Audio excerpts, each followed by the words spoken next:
পুজো এগিয়ে এলেই মনটা কেমন উড়ু উড়ু হয়ে যায়। একবার ভাবেন সহজ চষে টই টই করে ঠাকুর দেখবেন, তো একবার ভাবেন ঘুরতে যাবেন। আর এই টানা পোড়েনের মাঝে যখন ঘুরতে যাবেন বলে মনস্থির করেন, ততদিনে পুজো আরও খানিকটা এগিয়ে এসেছে।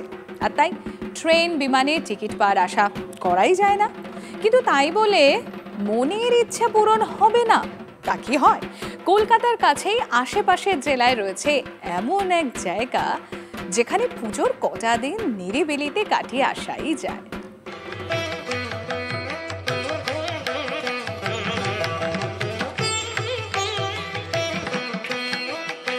কলকাতা থেকে প্রায় 230 কিলোমিটার দূরত্বে অবস্থিত মুকুটমণিপুর। রাঢ়বঙ্গের রানী নামে পরিচিত মুকুটমণিপুর প্রাকৃতিক সৌন্দর্যের দিক দিয়ে কোনো অংশে কম নয়। জলাধারকে কেন্দ্র করে গড়ে ওঠা এই পর্যটন কেন্দ্র, এখানে কংসাবতী ও কুমারী নদী মিলিত হয়েছে। আর মুকুটমণিপুর জলাধারের চারপাশে ছোট্ট ছোট্ট টিলা আর পাহাড়।